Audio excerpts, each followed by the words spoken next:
Hello all, నేను Hemant and ఈరోజు నేను కేర్ హాస్పిటల్స్ బంజారాహిల్స్లో ఉన్నాను. అండ్ ఈరోజు I have one special person, doctor P Vamshi Krishna గారు, యూరాలజిస్ట్. సో బేసిక్లీ నేను వంశీకృష్ణ గారిని నేను కలవబోతున్నాను అంటూ నేను ట్వీట్ చేశా, తర్వాత ఇన్స్టాగ్రామ్లో పెట్టాను.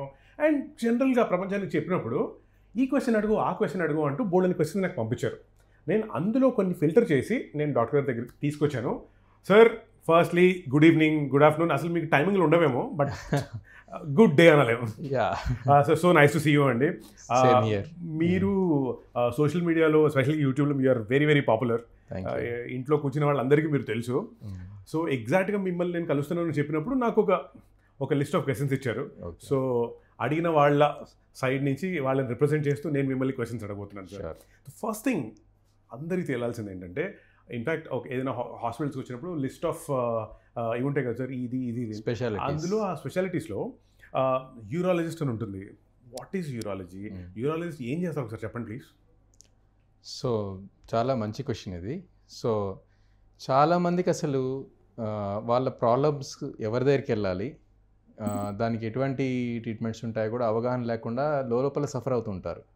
సో ఫర్ ఎగ్జాంపుల్, చాలామంది లేడీస్ యూరిన్ ఆపుకోలేక అర్జెంటుగా ఉండి లీక్ అవుతూ దానికి వాళ్ళే సొంతంగా ఏదో పరిష్కారాలు చేస్తుంటారు. యూరినరీ ఇన్కాంటినెన్స్, యూరిన్ కంట్రోల్ చేసుకోలేకపోవడం. సో ఇది కూడా యూరాలజీ కిందే వస్తుంది. చాలామంది దానికోసం గైనకాలజీ హెల్ప్ తీసుకుంటుంటారు. సో గైనకాలజిస్ట్ చేస్తారు ట్రీట్మెంట్, కాదు కానీ స్పెసిఫిక్గా యూరాలజీ ప్రాబ్లం. అందరికీ తెలిసిన కిడ్నీ స్టోన్స్, అది యూరాలజీ కిందే వస్తుంది. జెంట్స్లో వయసు పెట్టి పెరిగే ప్రాస్టేట్ గ్లాండ్ ఎన్లార్జ్మెంట్, ఇది యూరాలజీ కిందే వస్తుంది. సో ఇంకా మనకి చిన్నప్పుడు మన 9th class book kidneys, ureter, bladder, urinary passage, ఇంకా జెంట్స్లో అయితే టెస్టికల్స్ అండ్ పైప్, ఇవన్నీ మా ఆర్గన్స్ కింద వస్తాయి అన్నమాట. సో వీటిలో ఎటువంటి ప్రాబ్లం వచ్చినా మెడిసిన్స్ కానీ సర్జికల్గా కానీ ట్రీట్ చేయాలంటే ఒక యూరాలజిస్ట్ ట్రీట్ చేస్తాం. So that's your area of expertise. Yes. Alright, చలో నేను మిమ్మల్ని now I will shoot all those questions sir. Actually ఈ యూరాలజిస్ట్ని కలవాలి అన్న టైం నాకు ఎప్పుడు తెలుస్తుంది? అంటే రిస్క్ ఫ్యాక్టర్స్ ఏముంటాయి, లేకపోతే సిమ్టమ్స్ ఏముంటాయి అన్నది ఫస్ట్ క్వశ్చన్ సార్, చెప్పండి. యాజ్ ఎ డాక్టర్ దగ్గరికి అవసరమైనప్పుడు వెళ్ళడం కాదు, వెళ్ళకుండా అవాయిడ్ చేయడం ఇంపార్టెంట్. సో ఎవరన్నా సరే 35-40 ఇయర్స్ ఏజ్ దాటిన తర్వాత యాన్యువల్ హెల్త్ చెకప్ చేసుకోవడం చాలా అవసరం. దాంట్లో మనకి ఎనీవేస్ అన్ని సిస్టమ్స్ ఇవాల్యుయేషన్ వస్తుంది. బ్లడ్ టెస్టులు కానీ, చెస్ట్ ఎక్స్రే కానీ, అల్ట్రాసౌండ్ కానీ ఇవన్నీ ఉంటాయి. సో వీటిలో ఏమైనా ప్రాబ్లమ్స్ ఉన్నా కూడా అవి ఎర్లీ స్టేజ్లో పికప్ చేసి వాటిని మనము ఈజీగా ట్రీట్ చేసే పరిస్థితిలో ఉంటాము. సో నేను మీ త్రూ ఇచ్చే మెసేజ్ ఏంటంటే, ఎవరన్నా మిడిల్ ఏజ్ అంటే 40 ఇయర్స్ దాటినప్పుడు వారికి రొటీన్ టెస్టింగ్, మీకు తెలిసిన ల్యాబ్, లేదంటే మీకు నేబర్హుడ్లో ఉండే డయాగ్నోస్టిక్ సెంటర్, లేదంటే హాస్పిటల్, ఎక్కడన్నా సరే వెళ్ళి మీరు రొటీన్ చెకప్ చేసుకోండి. చాలామంది రొటీన్ చెకప్లోనే చాలా ప్రాబ్లమ్స్ వరకు, ఈవెన్ క్యాన్సర్స్ కూడా మనము రొటీన్ చెకప్లో పికప్ చేస్తాము. చాలా ఎర్లీ స్టేజ్లో మనం వాటిని క్యూర్ చేసే పరిస్థితిలో ఉంటాము. సో ఇది పక్కన పెడితే మనము ఎవరికైనా యూరిన్లో ట్రబుల్ ఉన్నా, యూరిన్లో ఇన్ఫెక్షన్, మంట, యూరిన్ కంట్రోల్ లేదు, లేదంటే యూరిన్ ఫ్రీగా రావట్లేదు, లేదంటే కిడ్నీ స్టోన్ పెయిన్ ఉన్నా, కిడ్నీ స్టోన్ పెయిన్ అంటే మనకి అందరికీ తెలుసు, కిడ్నీస్ ఫ్లాంక్స్లో ఉంటాయి, బ్యాక్ సైడ్ ఉంటాయి, అక్కడ పెయిన్ వచ్చినా, సో ఇంకెటువంటి యూరినరీ ట్రబుల్స్ ఏమన్నా ఉన్నా, యూరిన్లో బ్లడ్ రావడం కానీ, లేదంటే జెంట్స్లో అయితే మన ప్రైవేట్ ఏరియాస్లో ఏమైనా ప్రాబ్లమ్స్ ఉన్నా జనరల్గా మనం యూరాలజిస్ట్ చూపించుకోవడం అవసరం వస్తుంది.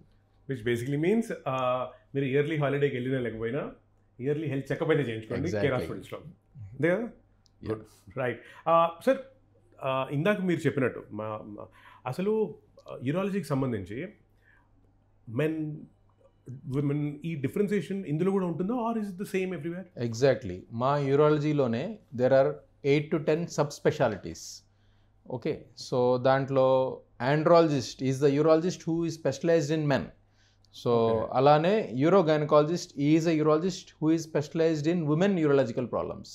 ఓకే, సో ఇట్లా మనము andrology, female urology, paediatric urology, ఇంకా robotic and laparoscopic and minimal invasive urology అని ఓన్లీ హై ఎండ్ ఎక్విప్మెంట్తో ప్రొసీజర్స్ చేసేవాళ్ళు, లేదంటే కిడ్నీ ట్రాన్స్ప్లాంట్ యూరాలజిస్ట్, లేదంటే రీకన్స్ట్రక్టివ్ యూరాలజిస్ట్, ఇట్లా ఒక్కొక్క దాంట్లో కూడా ట్రైనింగ్ ఎక్స్ట్రా తీసుకొని, ఎక్స్పీరియన్స్ తెచ్చుకొని, ఇంట్రెస్ట్ తెచ్చుకొని చేసేవాళ్ళు మేము ఒక టీం లాగా ఉంటామన్నమాట. సో ఇట్లా ఫీమేల్స్కి వేరే డాక్టర్స్ ఉన్నారు, మేల్స్కి వేరే డాక్టర్స్ కూడా ఉంటారు. సో యాజ్ అ పేషెంట్ నాకు అసలు ఇన్ని ఏమంటారు మేల్లో ఇది ఫీమేల్ ఇది ఇలాంటి తెలుసుకోవాల్సిన అవసరం ఉందంటారా, లేకపోతే జస్ట్ వచ్చి యూరాలజిస్ట్ అని అడిగితే వాళ్ళు మమ్మల్ని గైడ్ చేస్తారా? ఎగ్జాక్ట్లీ. సో ఇప్పుడు జనరల్గా ఎవరన్నా వచ్చి మోస్ట్ ఆఫ్ అస్ అన్ని ప్రాబ్లమ్స్ చూస్తాం. ఓకే. అండ్ ఏదైతే ఒక స్పెషలైజ్డ్ పర్సన్ ఎక్స్పర్టైజ్ కావాలన్నప్పుడు, ఓకే, కొద్దిగా సిగ్నిఫికెంట్ ప్రాబ్లం ఉన్నప్పుడు, అప్పుడు in collaboration with the specialised person, okay, so వారితో టీమ్ లాగా ఫామ్ అయిపోయి ఆ పర్టికులర్ పర్సన్ని ఎవరైతే ఏ ప్రాబ్లంతో మన దగ్గరికి అవసరం కొద్దిగా వచ్చారో ఆ స్పెషలైజ్డ్ పర్సన్ ఎక్స్పీరియన్స్ హెల్ప్ అవుతుంది వాళ్ళకి.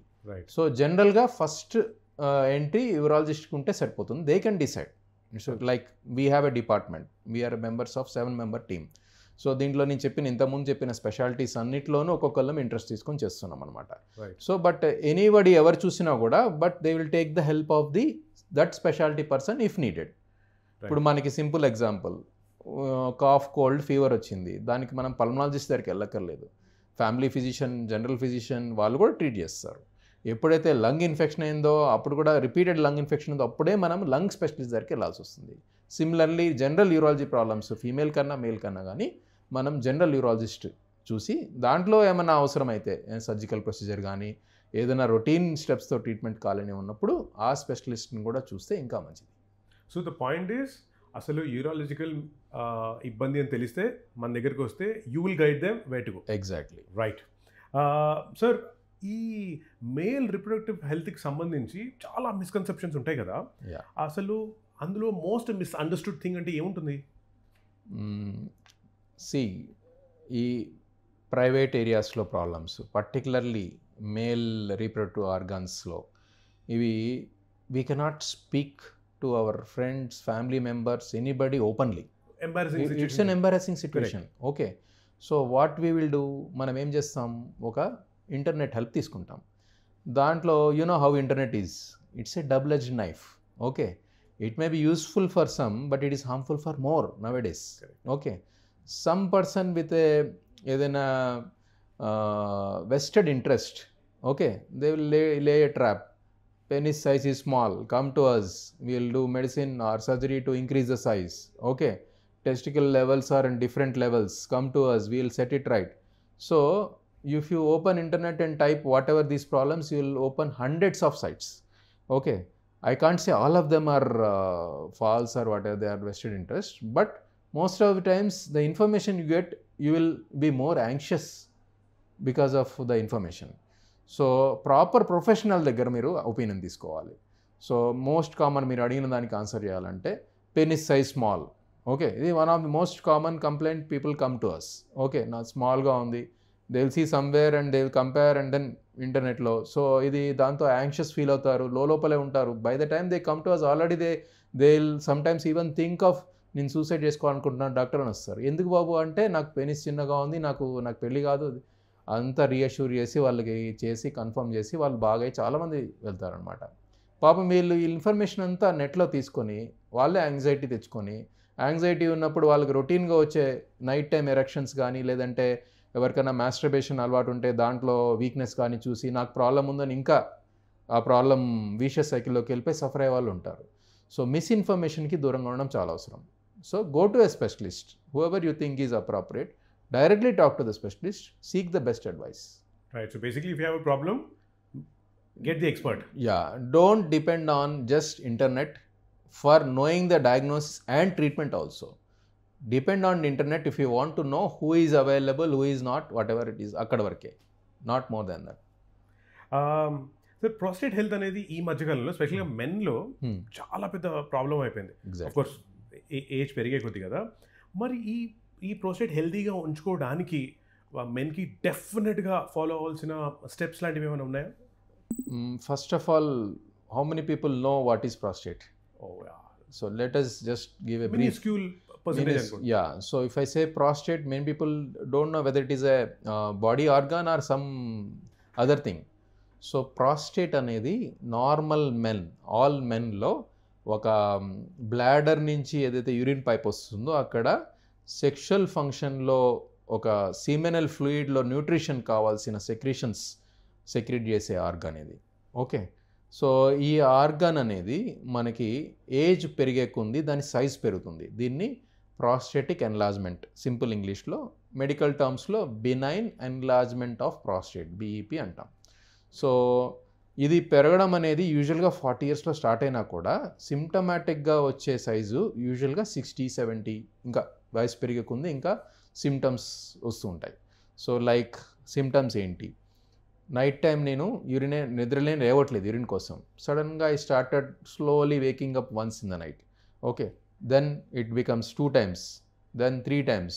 So this is usually first symptom for obstruction of the prostate on the మన యూరిన్ పైప్ మీద అబ్స్ట్రక్షన్ వచ్చినప్పుడు. సో ఎందుకు ఇట్లా అవుతుందంటే జనరల్ వేరే కారణాలు కూడా ఉంటాయి, బట్ యూరిన్ పూర్తిగా ఎంటీ కాదు. సో కొద్దిగా మిగిలిపోవడం జరుగుతుంది. ఈ మిగిలిపోయిన యూరిన్ మళ్ళీ యూరిన్ కొద్దిగా తయారయ్యేసరికి మళ్ళీ, సో ఒక్కసారిగా ఎంటీ చేస్తే మీరు నైట్ అంతా పీస్ఫుల్గా పడుకుంటారు. అదే కొద్దిగా సగమే ఎంటీ అవుతుందంటే మీరు మాటికి నిద్రలేస్తారు. లేదంటే కొందరు యూరిన్ ఫ్రీక్వెంట్గా వస్తుంది, అర్జెంటుగా వస్తుంది, బాత్రూమ్కి వెళ్ళే లోపలే మనకి కంట్రోల్ కావట్లేదు. దీనికి వేరే కారణాలు ఉండొచ్చు, కానీ prostate is one of the reason for elderly men. Urine సరిగ్గా రావట్లేదు, తట్టుకుంటా వస్తుంది, యూరిన్లో మంట వస్తుంది, బ్లడ్ వస్తుంది, ఇన్ఫెక్షన్ వస్తుంది. సో ఇవన్నీ మనకి ప్రాస్టేట్ సంబంధించిన ఏజ్ గ్రూప్లో ఉండే జెంట్స్ ఉంటే కనుక దానికి మనం కోరిలేట్ చేస్తే సిమ్టమ్స్ ఉంటాయి. So another question is related to this. ఇప్పుడు చాలా మంది రాత్రి లేచి ఏంటి వాష్రూమ్కి వెళ్ళొస్తుంటారు కదా. సో ఒకసారి వెళ్ళటం ఆర్ 2 సార్లు వెళ్ళటం is normal, more than that is a problem?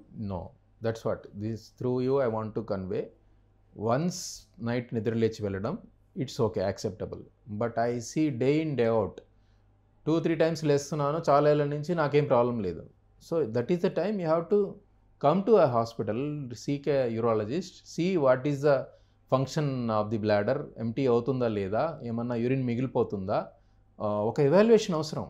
చాలామంది అది అలానే దాని లోపనే అడ్జస్ట్ అయిపోతూ అది ఒక అడ్వాన్స్ స్టేజ్ దాకా వచ్చేసరికి వెయిట్ చేసి బ్లాడర్లో మార్పులు వచ్చి బ్లాడర్లో కెపాసిటీ తగ్గిపోయి ఆ స్టేజ్లో 4-5 times వస్తుందని చెప్పే వరకు కూడా వెయిట్ చేసి వస్తుంటారు. అప్పుడు మనము ట్రీట్మెంట్ అందించినా కూడా too late and result may not be very optimal. Okay, so once వరకు యాక్సెప్ట్ చేయొచ్చు, కానీ 2-3 times అంటే it's a symptom, you cannot just ignore it. So మీరు వచ్చి ఇవాల్యుయేషన్ చేసుకోండి. దానికి నేను లైఫ్ స్టైల్ మోడిఫికేషన్స్తోనే మేనేజ్ చేయొచ్చు, లేదంటే సింపుల్ మెడిసిన్స్తో మేనేజ్ చేయొచ్చు. Very few people, very rarely we may have to do some procedures for it. Related questions to this was how to keep the prostate healthy. Exactly. So specifically I won't say prostate healthy అని నేను చెప్పడం కష్టము. So it's not the only organ. Correct. So we cannot do something for prostate, we cannot do something. Right.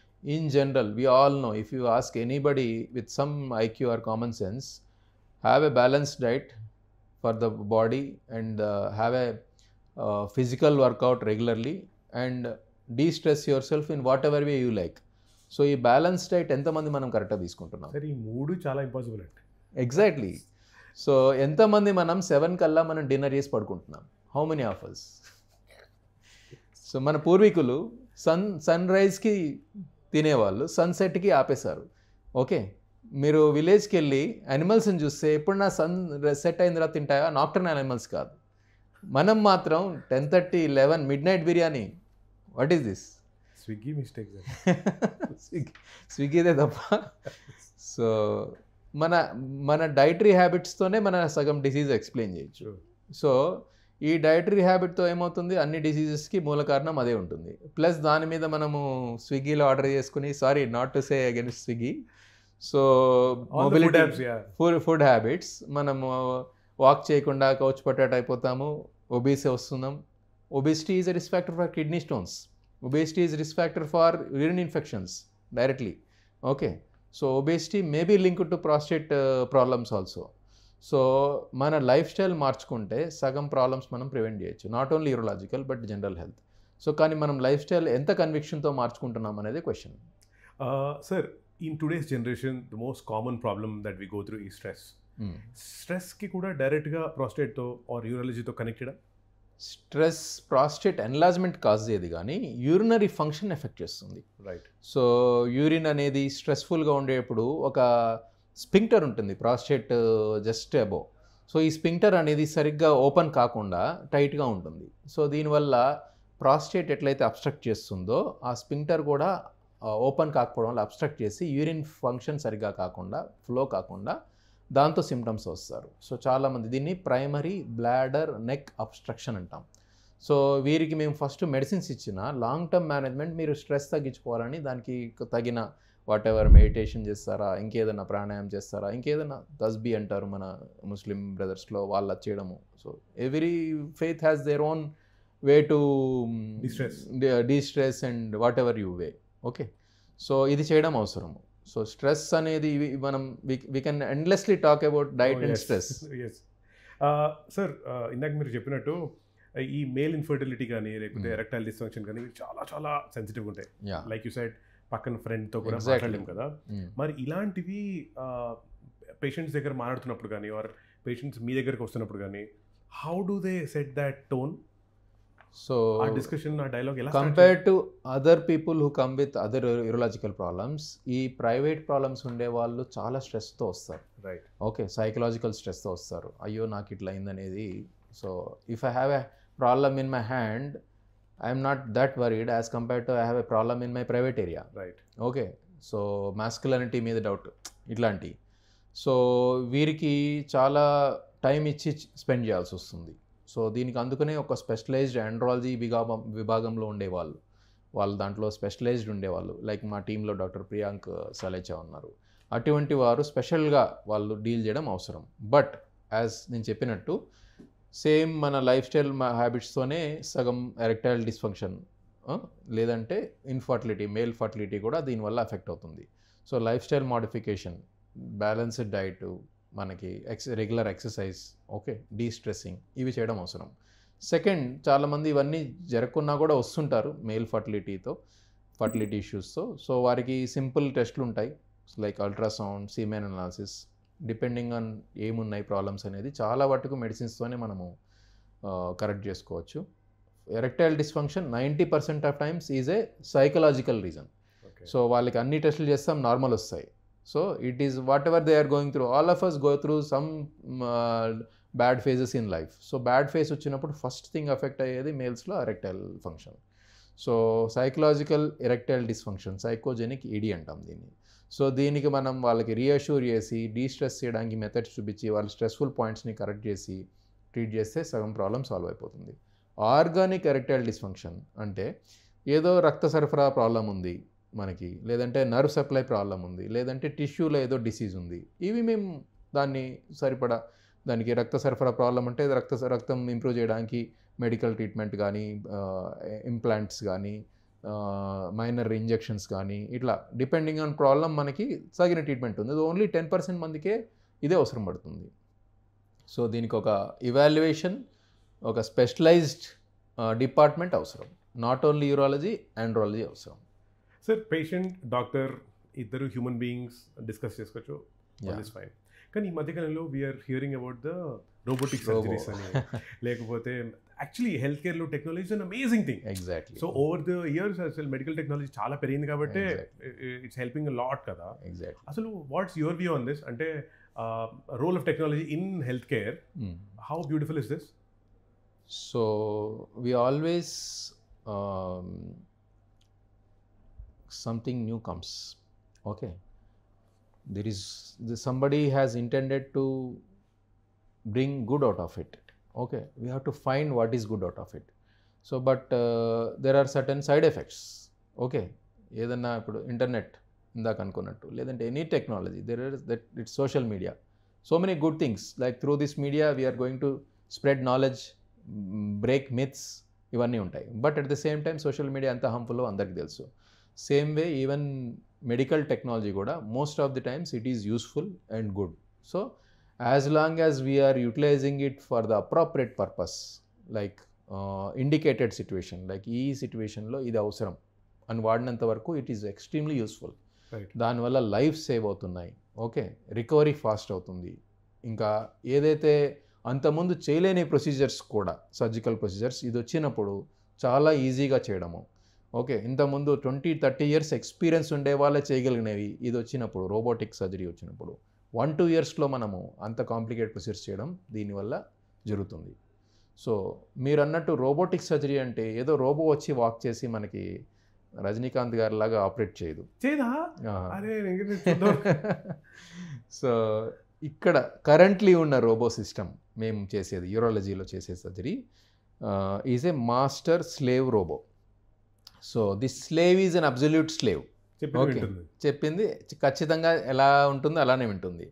So ఇక్కడ surgeon ఒక ప్లేస్లో కూర్చుంటారు, surgeon కన్సోల్లో. Patient పక్కన robotic stand and దానికి ఉండే పరికరాలు, ఇన్స్ట్రుమెంట్స్ ఉంటాయి. సో ఆ ఇన్స్ట్రుమెంట్స్ మన చేతిని ఒక 20 times మినిమైజ్ చేస్తే ఎంత ఉంటాయి అంత చిన్నగా ఉంటాయి అన్నమాట. సో ఇట్స్ లైక్ నేను ఆ చేతినే పేషెంట్ బాడీలోకి చిన్న లాప్రోస్కోపీ కీ హోల్ ద్వారా ఇన్సర్ట్ చేసి చేత్తో నేను లోపల చిన్న చేత్తో చేస్తున్నట్టు. సో హ్యాండ్ మైక్రో అయిపోతుంది, విజన్ ఏమో మ్యాక్రో అయిపోతుంది. సో నేను అంత చిన్న ప్లేస్ నేను ఇక్కడ ఒక పెద్ద 4K మానిటర్లో చూస్తుంటాను 3Dలో. So 3D 4K with micro hand, దాన్ని ఎండోరిస్ట్ అంటాం. సో దీనివల్ల ఏమవుతుంది, ఒక స్పెసిఫిక్ ప్రాబ్లమ్ని ఎగ్జాక్ట్గా ఆ సిచ్యువేషన్లోనే హైయెస్ట్ మ్యాగ్నిఫికేషన్తో నేను నా చేతిని ఎట్లా తిప్పితే ఆ రోబోటిక్ హ్యాండ్ ఎగ్జాక్ట్గా అట్లానే తిప్పుతుంది. ఇంకా నా చేతిలో వణుకుంటే అది కూడా ట్రెమ్మర్ కరెక్షన్ చేసి వణుకుని తగ్గిస్తుంది అనమాట.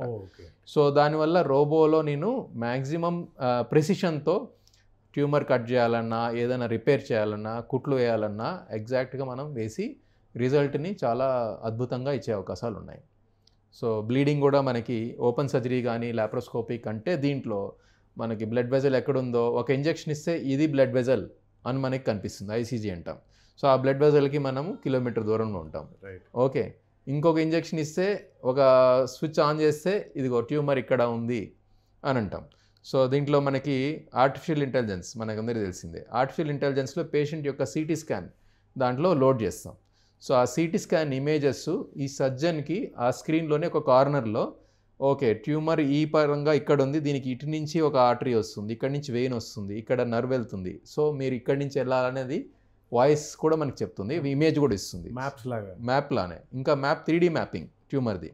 సో దీనివల్ల ఎగ్జాక్ట్గా ఇక్కడే కట్ చేయాలి, ట్యూమర్ని మనము కంప్లీట్గా తీయాలి, కొద్దిగా బ్లడ్ సప్లై కూడా మనం ఎఫెక్ట్ కాకుండా తీయాలనే ఒక ఎక్స్ట్రీమ్లీ యూస్ఫుల్ ఇన్ఫర్మేషన్ వస్తుంది. అంటే లైవ్ ఇప్పుడు సిటీ స్కాన్లో ఇట్లా మనకి ఇట్లా కిడ్నీ ఫ్రంట్ వ్యూనే ఉంటుంది, ఆపరేషన్ చేసేప్పుడు మనం ఏదో వ్యూలో పెట్టి చేస్తాం. సో ఆ వ్యూలో పిక్చర్ కూడా మనకు వస్తుంది. సో ఇటువంటి టెక్నాలజికల్ అడ్వాన్స్మెంట్స్ వల్ల మనము చాలామందిని ఆపరేషన్ చేసిన మరుసటి రోజే కూడా ఒక మేజర్ కాంప్లెక్స్ క్యాన్సర్ ట్రీట్మెంట్ కూడా ఇంటికి పంపించే పరిస్థితుల్లోకి వచ్చాము ఇవాళ.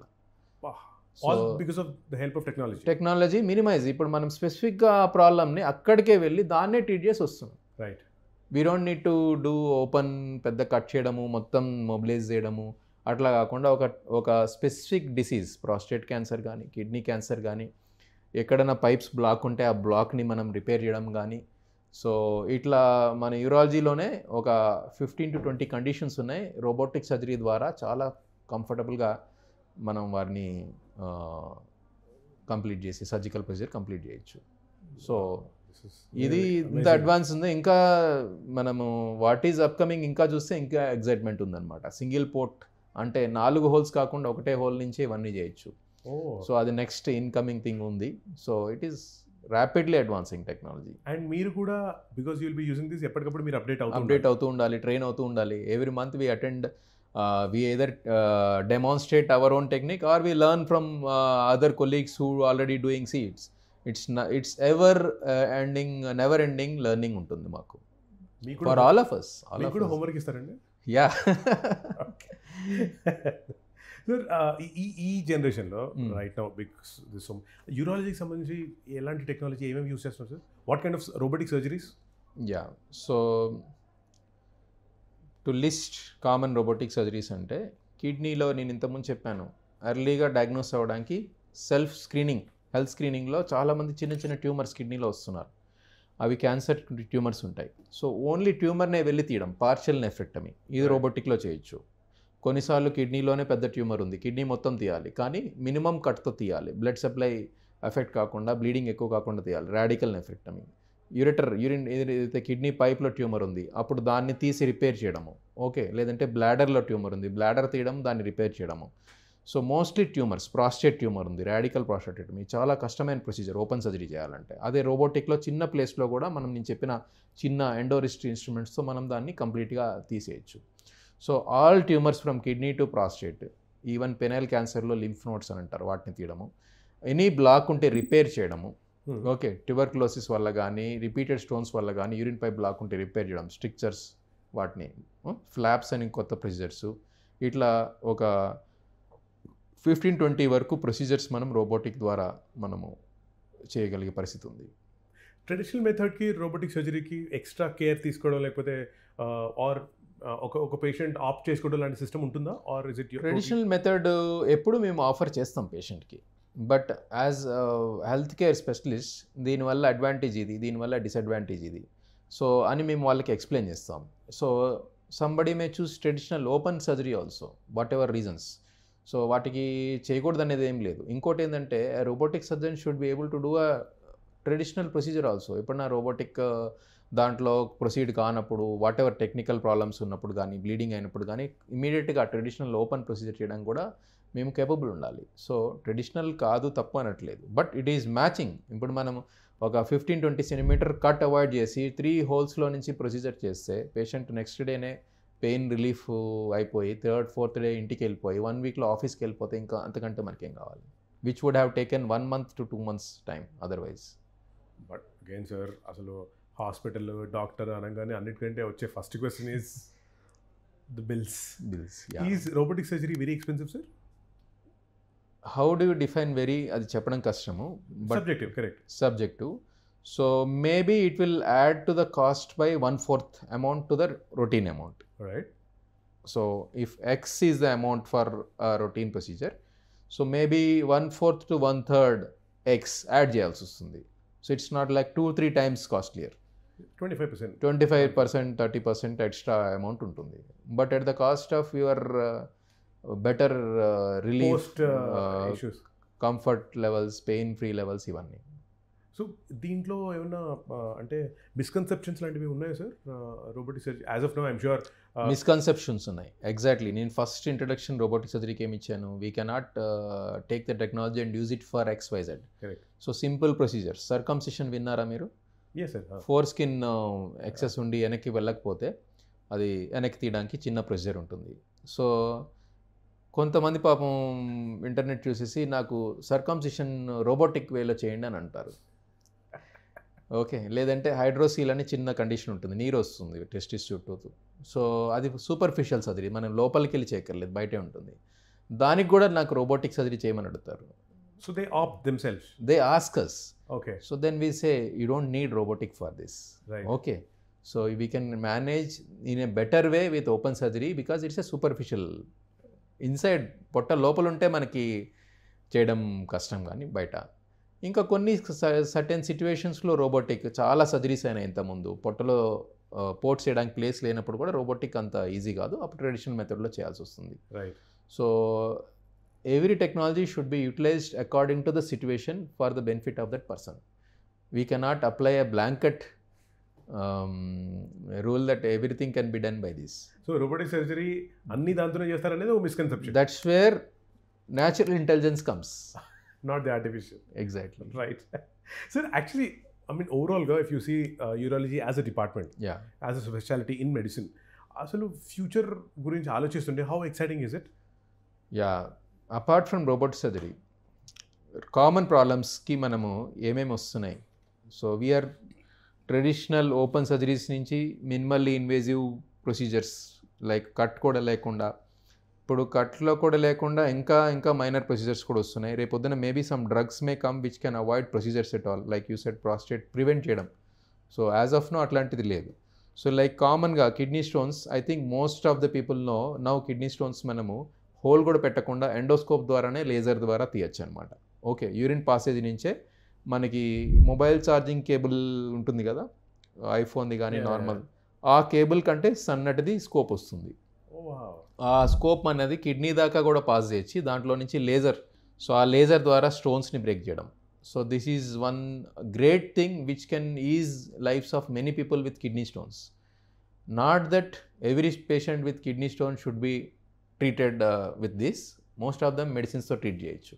Okay. Okay, and apart from that మనకి prostate gland whatever enlargement ఉన్నప్పుడు నేను చెప్పాను కండిషన్స్ ఏమేమవుతాయో, వాళ్ళని కూడా 90% మెడిసిన్స్తో ట్రీట్ చేయొచ్చు. ఎవరైతే 10% మెడిసిన్స్తో ట్రీట్ చేయలేని వాళ్ళు ఉన్నారో మనకి ట్రెడిషనల్ టెక్నిక్లో TURP అని స్కోప్ మూత్రంలో నుంచి పెట్టి దాన్ని లేయర్ బై లేయర్ తీస్తాం.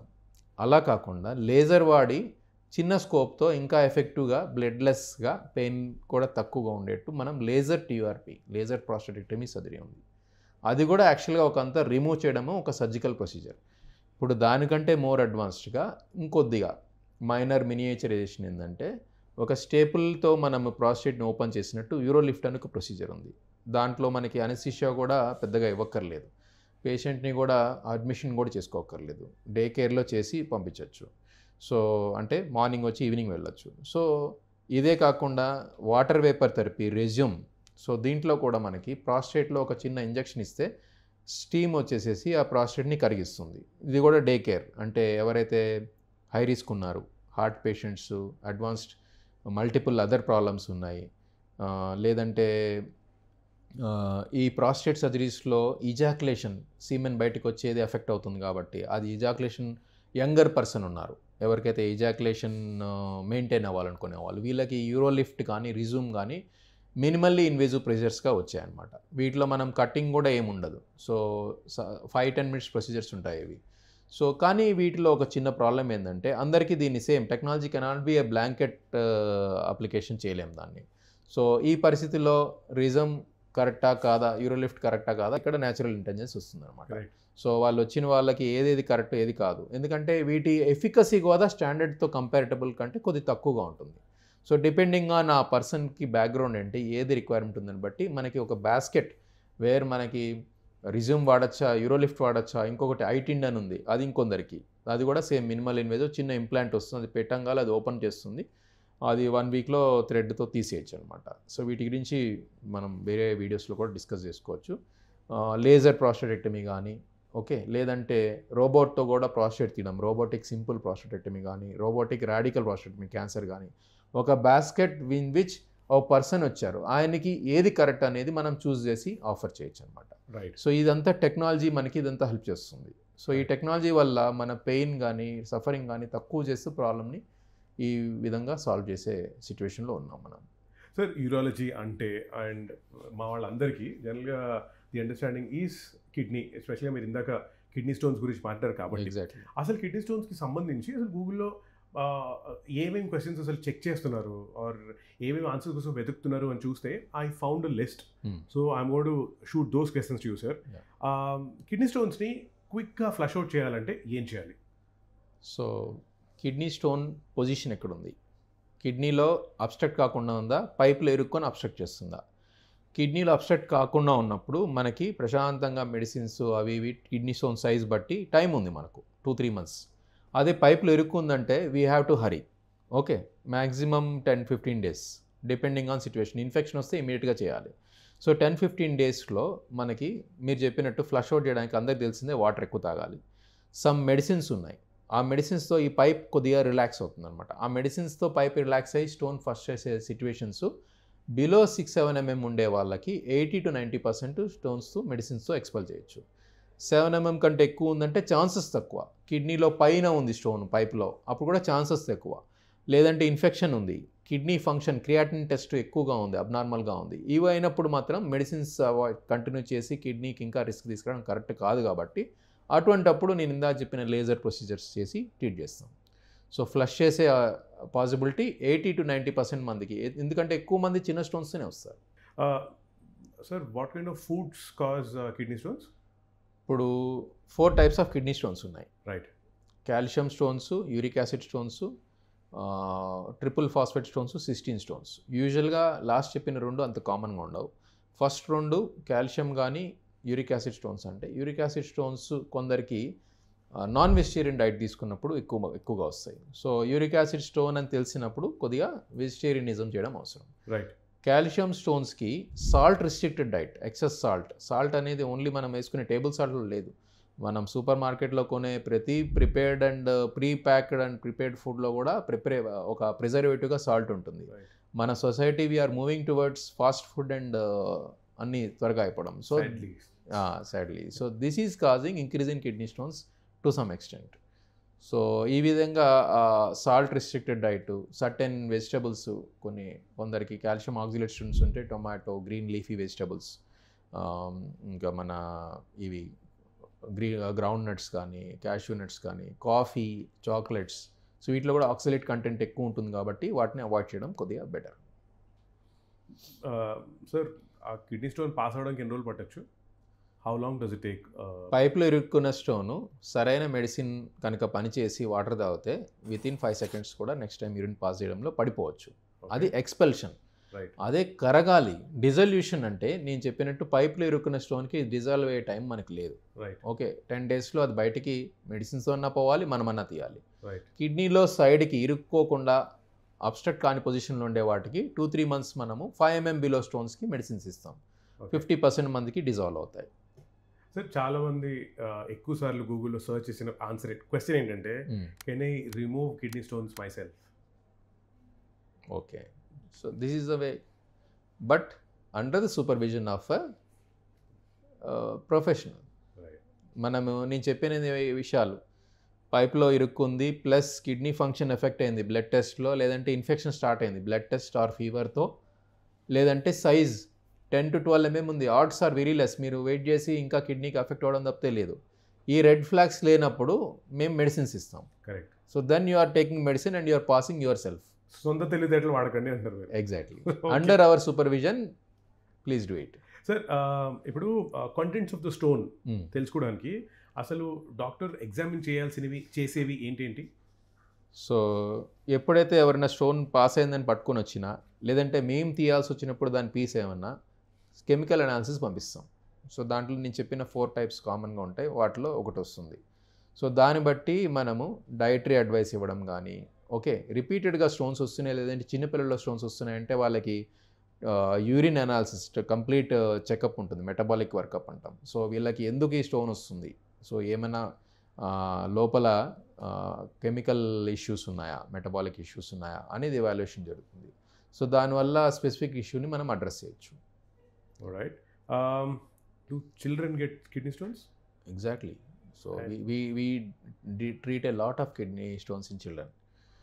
సో ఇద్దరు పేరెంట్స్కి రిపీటెడ్ కిడ్నీ స్టోన్ ఫార్మర్స్ ఉన్నారు. ఓకే, సో పెళ్లి కాకముందు చూసుకోవడంలో అది కూడా ఒక ఇంపార్టెంట్ ఫ్యాక్టర్. సో ఎత్తు, పొడుగు, బరువు, ఉద్యోగం, ఆస్తితో పాటు వెనక ఎన్ని రాళ్ళు వేసుకున్నారు కూడా కనుక్కోండి. ఓకే, సో వెనక వేసుకున్నారు, ఒంట్లో వేసుకున్నారు. సో ఇద్దరికి ఫామ్ కిడ్నీ స్టోన్స్ ఉంటే higher chance that your child may get that gene. I'm not telling absolute. Okay, so వాళ్ళకి మనము చిన్నప్పటి నుంచే 40 years దాకా కాదు, 10 years నుంచే అల్ట్రాసౌండ్ చేస్తూ ఉండాలి. అల్ట్రాసౌండ్ ఎన్నిసార్లు చేసినా ఏం కాదు. ఓకే, సో అల్ట్రాసౌండ్ చేసుకొని కిడ్నీస్ బాగున్నాయా, స్టోన్స్ ఫామ్ అయినాయా అని ముందు నుంచే వాళ్ళకి వాటర్ బాగా తాగండి, ఈ ఫుడ్స్ కొద్దిగా చూసుకొని తినండి, హెల్దీ డైట్, ఒబేసిటీ రాకుండా చూసుకోండి. ఒబేసిటీ, ఊబకాయం కూడా కిడ్నీ స్టోన్కి ఒక రిస్క్ ఫ్యాక్టర్. సో ఇవి రాకుండా చూసుకోండి అని ప్రిపేర్ చేస్తే they will be normal. So కానీ కొన్నిసార్లు పాపం కంజెనిటల్ ప్రాబ్లమ్స్ వల్ల కిడ్నీ స్టోన్స్ చిన్నపిల్లలు వస్తే వాళ్ళకు కూడా సిమిలర్ ప్రోటోకాల్స్ ఉంటాయి. ఓకే, డిజల్వ్ చేస్తాము, లేదంటే వాళ్ళకి ఇంకా చిన్న స్కోప్స్ ఉన్నాయి, అవి పెట్టి కూడా మనము లేజర్తో తీయచ్చు వాటి. So one last question sir regarding the same kidney stones thing is, పిల్లలకి కిడ్నీ స్టోన్స్ ఉన్నాయో లేవో ఎలా తెలుస్తుంది? How to identify? I don't say అందరినీ తీసుకొచ్చి అల్ట్రాసౌండ్ చేయమని. రైట్. ఓకే, మీ పిల్లలకి అన్ఎక్స్ప్లెయిన్డ్ పొట్టలో నొప్పి వస్తుంది, మెడిసిన్స్ మామూలుగా ఏం చేస్తాం, పొట్ట నొప్పి వస్తే మనం ట్రెడిషనల్ ఇంట్లో అమ్మమ్మ తాతయ్య వాళ్ళు ఏముంటే మనకి ఇస్తాం, వుడ్ వర్డ్స్ పట్టండి, వుడ్ వర్డ్స్. అవి కావట్లేదంటే డాక్టర్ దగ్గరికి వెళ్ళినప్పుడు maybe not every child they will do ultrasound, ఒక సిమ్టమాటిక్ ట్రీట్మెంట్ ఇస్తారు, ఏదో అరగలేదని ఏదైనా. రిపీటెడ్గా వస్తుంది పొట్ట నొప్పి, అలాంటప్పుడు ఖచ్చితంగా ఎవాల్యుయేషన్ అవసరం. ఓకే, సివియర్ పెయిన్ వచ్చింది, అడ్మిట్ చేయాల్సినంత పెయిన్ వచ్చింది, పెయిన్ అండ్ ఫీవర్ వచ్చింది, లేదంటే పెయిన్ అండ్ యూరిన్లో బ్లడ్ వస్తుంది, లేదంటే పెయిన్తో పాటు యూరిన్ సమ్ తేడాగా ఉంది, ఇలాంటప్పుడు అల్ట్రాసౌండ్ చేయాలి. Ultrasound is a very good test. దీంట్లో మనం కిడ్నీలో ఏమైనా ఇష్యూ ఉందో ఒక స్క్రీనింగ్ అయిపోతుంది. దాంట్లో డౌట్ వచ్చినప్పుడు అడిషనల్ టెస్టులు చేస్తాం. Sir finally there are some myths, there are some facts. Yeah ఇది మిత్తో ఫ్యాక్టో మీరే బ్రేక్ చేయాలి. Yeah. If it's myth please say, I will say it is a myth and crack this. First one, cranberry juice తాగితే kidney stones పోతాయి. It's a myth. Okay, so cranberry juice is very good to prevent urine infection. Okay, ఎవరికైతే repeated urine infections వస్తున్నాయో అది prevent చేయడానికి అదొక అనువైన సాధనం. Kidney stone పోవడానికి క్రాన్బెర్రీ ఎటువంటి హెల్ప్ చేయదు.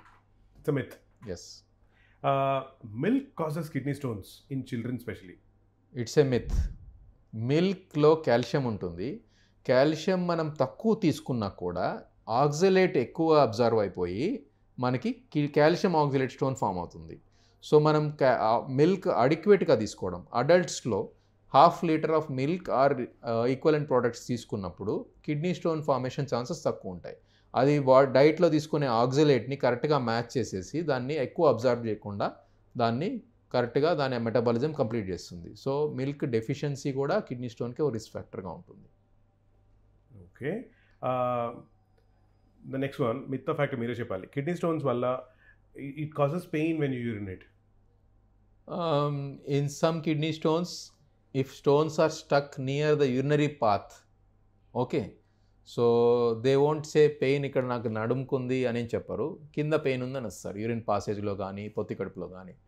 జనరల్గా అందరు యూరిన్ ఇన్ఫెక్షన్ అనుకుంటారు, కానీ మా దగ్గరికి వచ్చినప్పుడు మేము ఫస్ట్ క్లినికల్గా మనం యూరిన్ ఇన్ఫెక్షన్ అన్నప్పుడు మెడిసిన్స్ ఇస్తాము.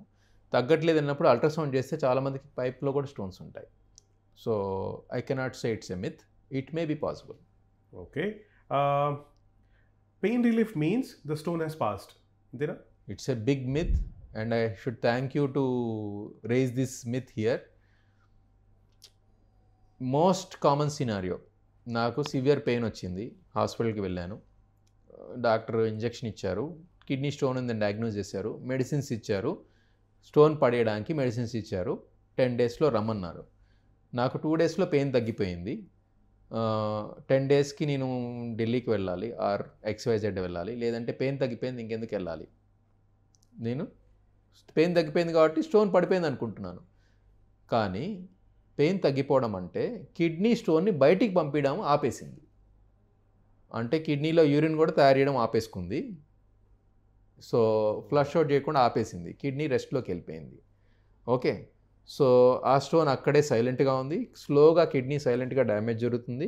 3 నెలల తర్వాత మళ్ళీ ఏదో పెయిన్ రావడమో ఫీవర్ రావడంతో వస్తారు, చూస్తే కిడ్నీ ఫంక్షన్ తగ్గింది. పోనీ అన్ఫార్చునేట్లీ 6 నెలల తర్వాత వస్తారు, అప్పుడు కూడా ఏదో మెడికల్ షాప్లో ట్యాబ్లెట్ తీసుకొని వేసుకోవచ్చు వితౌట్ ప్రాపర్ ప్రొఫెషనల్ గైడెన్స్. 6 నెలల తర్వాత ఎప్పుడో వచ్చినప్పుడు కిడ్నీ మొత్తం ష్రింక్ అయిపోయింది, లేదంటే కిడ్నీలో పస్ ఫామ్ అయింది. సో ఎందుకు రాలేదు 10 డేస్కి రమ్మన్నారంటే పెయిన్ తగ్గిపోయింది, స్టోన్ పోయింది అనుకున్నాం.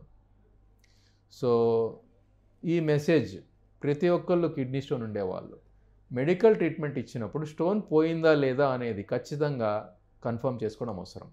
స్టోన్ అన్లెస్ పడిపోయినా కూడా ఆ స్టోన్ పడిపోయిన స్టోన్ని కూడా తీసుకొచ్చి ఏ డాక్టర్ అయితే మీరు ట్రీట్ చేస్తున్నారో చూపిస్తే మొత్తం స్టోన్ పడిపోయిందా, పార్ట్ ఆఫ్ ఇట్ పడిపోయిందా కూడా మనం నిర్ధారించాలి. సో అవసరమైతే రిపీట్ అల్ట్రాసౌండ్ చేద్దాం, ఎక్స్రే చేద్దాం, సిటీ స్కాన్ కూడా చేద్దాం, బట్ ఉన్న స్టోన్ పడిపోవడం అవసరం. ఓన్లీ వాటర్ తాగడం వలన kidney stones Rao. 90% of times మీరు 2.5 లీటర్ యూరిన్ మరి 24 అవర్స్లో ప్రొడ్యూస్ చేస్తే 90% of time stone Rao. So దీన్ని మిత్ అని కేటగరైజ్ చేయలేము.